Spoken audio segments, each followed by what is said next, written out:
Voici notre équation générale avec les 4 transformations. Analysons ce que chacune d'entre elles va faire à notre fonction originale. Ici, on va commencer avec la fonction linéaire. f de x est égal à x. Ici, j'ai une nouvelle fonction g de x qui est similaire à la première. Elle contient la fonction f de x avec les 4 transformations. On va observer un changement à la fois. Le b. Si on change le b et qu'on augmente le b, c'est étiré verticalement. Si on va entre 0 et 1, ça crée un étirement d'un facteur plus petit que 1. Donc, on pourrait penser comme une compression verticale. Si on va dans le négatif, ça va faire une réflexion. Une réflexion verticale. On va remettre notre paramètre à sa valeur habituelle de 1. Puis on va passer au A. Ça touche le X, donc c'est un étirement horizontal.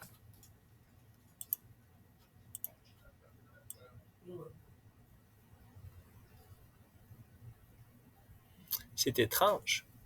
Si on augmente le A, ça va compresser les choses horizontalement. Alors que si on se trouve entre 1 et 0, c'est là que ça va faire un étirement. En effet, si on a A est égal à 1 sur 2, on va voir que c'est étiré d'un facteur de 2 horizontalement.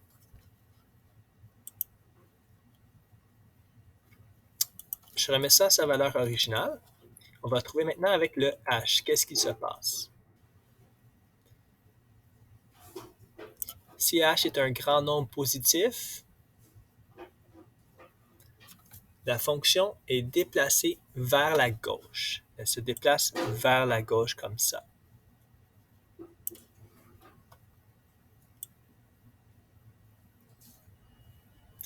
Si le H est un nombre négatif, ça se déplace vers la droite. Et si c'est 0, bien c'est la fonction normale. Elle n'a pas eu de translation. Pour le cas maintenant, ça touche notre Y, donc le vertical. Donc si on augmente ceci, on voit que la fonction va monter.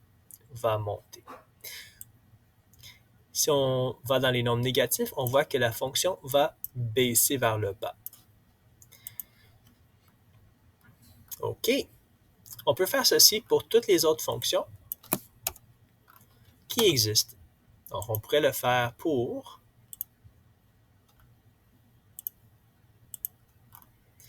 la fonction suivante.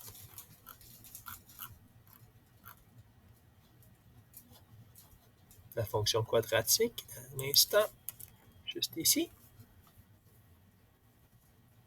Donc, des déplacements verticaux ou horizontaux.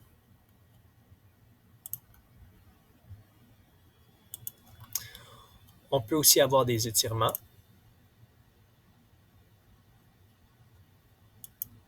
Ou réflexion. Il y a un étirement aussi horizontal. Ici. On peut faire la même chose pour toutes nos fonctions.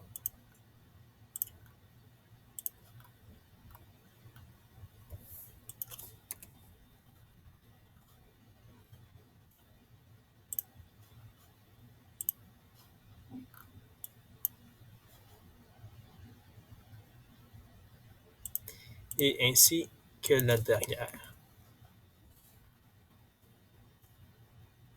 La fonction racine carrée. Merci.